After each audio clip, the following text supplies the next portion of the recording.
Hey everybody, my name is Skye Emerson. I'm 33 years old. At the age of 14, I went to the first and second of three programs that I would go to that all fall under the category of being involved in the troubled teen industry.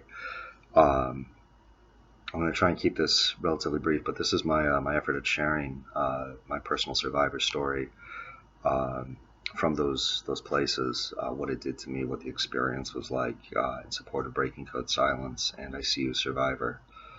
Um, at 14, I was smoking weed and I was quirky as hell. I was an avid rock climber. I loved writing. I loved writing poetry. Um, that all resulted in me, along with some other like behavioral challenges, like it maybe a lot of kids go through, right? Like oppositional defiance, right? Talking back to your parents, not doing what you're asked to do, doing whatever the hell you feel like sometimes. Yeah, I wasn't the easiest kid. Um, where that landed me is uh, instead of getting booked and released at 14 for something with my father. When they tried to send me to a psych hospital after they found out I was smoking weed and had lied about it, um, I was held in juvenile detention for 3 weeks. I was picked up by transport agents, which are really just glorified child kidnappers and child traffickers. I was taken to a program called Catherine Freer, which was a 3-week wilderness excursion, shut up and march, hike 10 to 15 miles a day in the desert. No idea where you're going. You get to do such wonderful things as drink water from a pit in the ground with a dead, rotting rabbit in it, because that's what staff can find for you. And if you decide that you don't want to shit in the woods, they're going to, in their words, go up your ass with a stick and break it up. So you may as well just take care of it, right? I got picked up the last day of Catherine Freer, which has since, thank God, been shut down after the deaths of a number of kids and overall just staff incompetence and abuse. I got picked up on Mother's Day 2001 by the same transport agents, taken to a hotel. Then I got taken across the border, and another transport agent picked me up in Hermosillo, Mexico, and took me to Bahia de Quino to a program called Positive Impact, which was run by a gentleman, John Anderson, um, out of his group in Nevada, Las Vegas.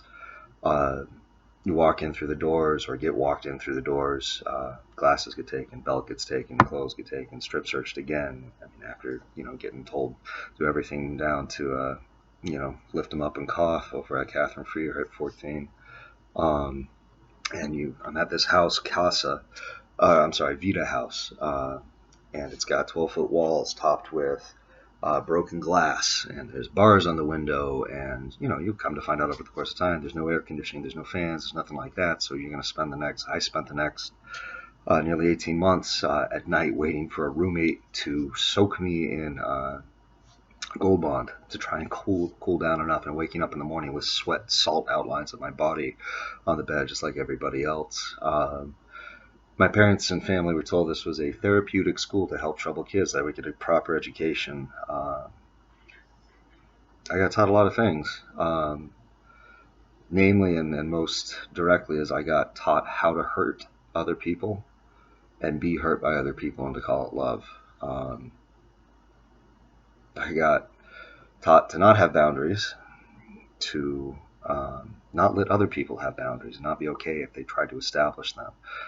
Because the entire approach down there was based on pitting peer against peer, client against client, for your points, so that you could get your steps, so that you could go to your workshops where they would use everything from stress positions to overstimulation with music to like mixed messages, like having you stand as a statue until you collapsed after they'd beaten you to be like that for hours, and then they would roll you into the fetal position, put your head on a pillow, and say, "We love you," in a blacked out room in a house with music blaring so loud you can't hear yourself think, with 8 other kids screaming at the top of their lungs, and then they're going to keep you awake for another 2 days on top of that, just to break you and break you and break you and break you, so they can reload you, or they could reload us with what they wanted, which is whatever. And it's in a lot of ways unfortunate, the conditioning from that stuck with me for a long time, turned me into a person that I really didn't want to be because I didn't know what else to do. I didn't know who else to be. I didn't know there were options out there.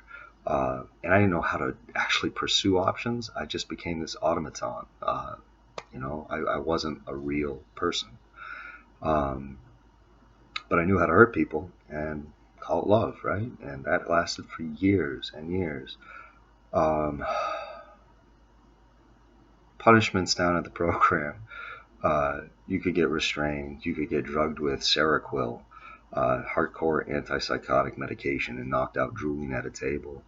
Um, you could get locked in the concrete room that was whitewashed top bottom with no door, where you had to shut up, take off everything, like right down to your skivvies pretty much, and everybody just disavowed knowledge that you were there. Nobody could interact with you. You couldn't interact with them. Somebody would bring you a plate of food and toss it on the floor, and you would just sit there for days at a time.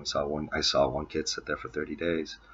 And I wish I could say that I was able to like stand up and take it all, and I didn't break. And no, I fucking broke. I shattered, and I said I let them rebuild me, and I was one of the senior peers, and man, there's not a kid in the world that deserves to be like intentionally, maliciously hurt over and over and over and over again. And I really wrestle like inside with how bad my experience was. I know I spent the last 4 months, 5 months at the program, arguing with my family to let me stay in Mexico, to keep me down there, to keep paying for it. They were paying an ungodly amount, like $4,500 a month. They took my sister's college fund, my college fund. They took all their money. So my dad's 1 year off work, where we're supposed to go like travel the world and be a family. And no, fuck that. Our family has taken 20 years to recover from that. I didn't talk to my sister for years. I wound up spending time homeless on the streets, doing unspeakable things that I wouldn't wish on my worst enemy. Right? I hurt countless people because I was so desperate for some form of like actual affection that I had idealized in my head that I couldn't like quite actually put into practice, because I didn't know what the hell it felt like. Like I didn't know what to do. Nobody actually taught me. I never saw it. People I loved and trusted most in the world shipped me out of the country and let me get tortured for 18 months. Right? That was love. The people that I look to on a day-to-day basis to back me up, to like have interactions with, man, they fucking sold you out at the drop of a hat, and I did the same thing. Right? No trust, no boundaries, no understanding and identity, of like no personality, like personal individuality and confidence to stand by that and be like, this is who I am. No ability to form interpersonal relationships and sustain them over the long term. I have a formal diagnosis now of schizoaffective bipolar disorder and CPTSD. The PTSD goes right back to Mexico, without a doubt. I maintain the schizoaffective because it needs a catalyst. It needs an event that transpires that's typically traumatic, sometime in early adolescence or childhood.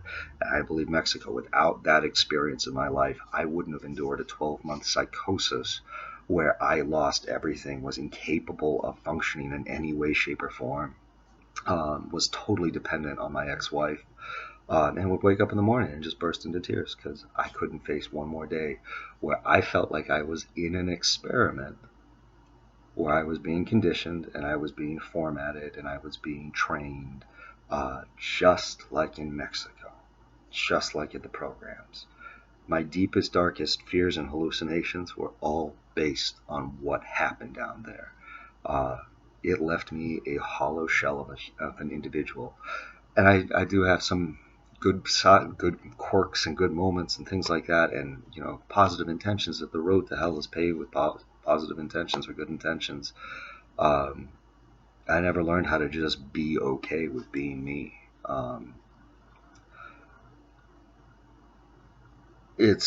I can't imagine what it's like from the family side to watch a kid who's struggling and say, I want to help, I want to help, I want to help. But when these fucking pariahs latched on and started draining away the financial resources my family had, I can't imagine how many other families they've left in ruins out there for their own personal gain. John Anderson, the guy who ran a Positive Impact, he touts that not on his LinkedIn profile, he doesn't say anything about helping kids or families, not one time, but he does tout his 95% profit margin on family workshops. That's the kind of industry it is.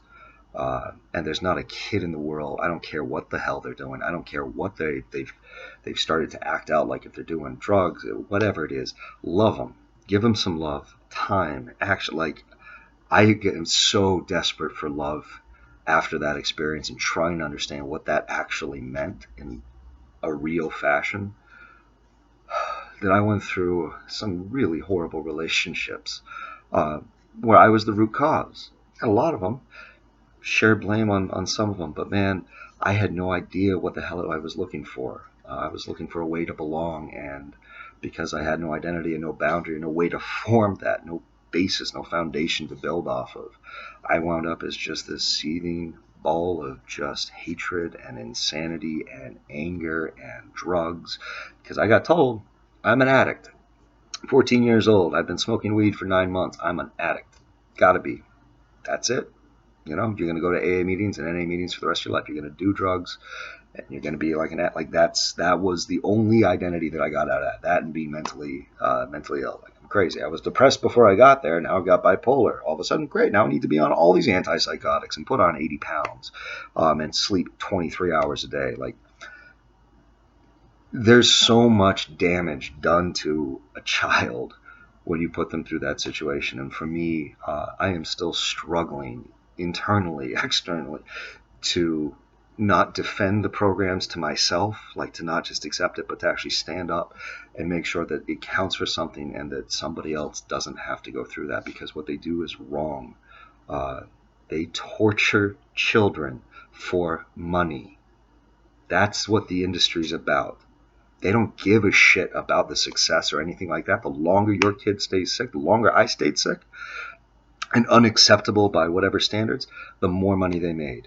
That's the troubled teen industry. I have fractured memories. I still deal with trust issues. I have all sorts of challenges. Today, thanks to some people that really, really went out on a limb for me and opened my eyes in ways that I can't ever really begin to say thank you enough for, I finally feel like I have kind of a fighting chance. And this is a big part of it, is trying to make sure that I get this out there and do what I can to support the other survivors, because there's a whole community out there. There's thousands of us all over the world. And that feeling of being terminally unique, like always being the outsider, it's not true. There's others like us. There's others like me out there. People who've been through the same experience that laugh about it now because that's what we have to do. But they take the steps to make sure it doesn't happen again. And this is modern day, and this is child trafficking and systematic institutionalized child abuse for profit. And it's condoned under the header of therapy and tough love and all that other fucking horse shit. So I hope this helps somebody. This is like the 4th time I've tried to record this. I don't really... the other ones came out a little bit long and everything else, and I hope this helps somebody out there. Like I said, my name's Skye Emerson. Go by Melting Neurons online. Yeah, I really appreciate you watching this. I hope this helps anybody, somebody out there. Take care.